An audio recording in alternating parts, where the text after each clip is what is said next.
Hello வணக்கம், இது உங்கள் சிவி ஜோன். சொல்லாரும் எப்படி இருக்கீங்க? இப்போ பார்த்தீங்கன்னா அலப்பறா விஜய் பார்வை இருக்காங்க பாருங்க, அநியாயம் வாயாது அப்படின்ற மாதிரி இருக்குது. நம்மளுக்கு செம்ம சிரிப்பான ஒரு சம்பவம், செம்ம மொக்க வாங்கினாங்க.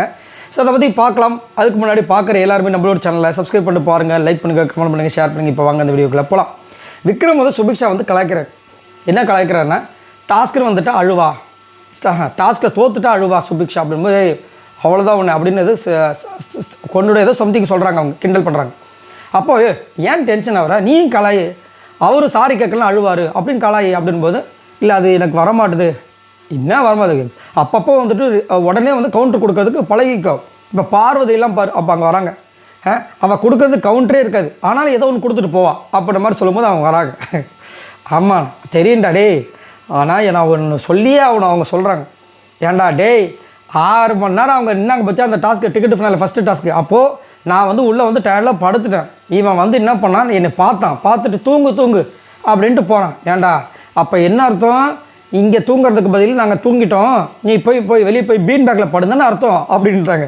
இவர் இப்படி பார்க்குறாரு. ஏய், நான் உன்னை கலாக்கன்னு நேரடியாக கலாய்க்க போகிறேன், இதுலேயும் நான் உண்மையை ஜெனியூனாக சொன்னேன். நீ தூங்கிட்டியா, அச்சுச்சோ சரி தூங்கு அப்படின்னு தான் சொல்லிட்டு போனேன். அடா பாவி அப்படின்னா இவங்க சிரிக்கிறாங்க.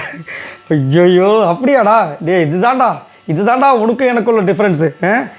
நீ எல்லாமே பண்ணி எனக்கு மைண்டுக்குள்ளே வந்துட்டு ஃபுல்லாக அந்த மாதிரி ஆகிடுச்சுடா அப்படின்னு சொல்லி சிரிக்கிறாங்க. எப்படின்னா, அவங்க வந்து ஒரு போன வாரம் பார்த்தீங்கன்னா அந்த சமையல் பாத்திரம் கழுவும்போது அவங்கள நிறைய பேர் கமருதெல்லாம் திட்டிருப்பார், நீ என்ன வேலையை செய்யலி அப்படின்னு. அப்போ வந்து பாத்திரம் தொலைக்கிட்டே பக்கத்தில் இவர் நிற்பார் விக்ரம், அவர்கிட்ட புலம்புவாங்க, என்னை போய் நான் வேலை செய்கிறேன்டா, ஆனால் அதுக்குன்ட்டு இப்படியாடா சொல்லுவாங்க அப்படின்போது அநியாயத்துக்கு கலாய்ப்பார், ரொம்ப மோசமாக கலாய்ப்பார். அப்போ அவங்களுக்குள்ளே இருந்தாலும் அதை கண்டுக்காத மாதிரி பண்ணியிருப்பாங்க.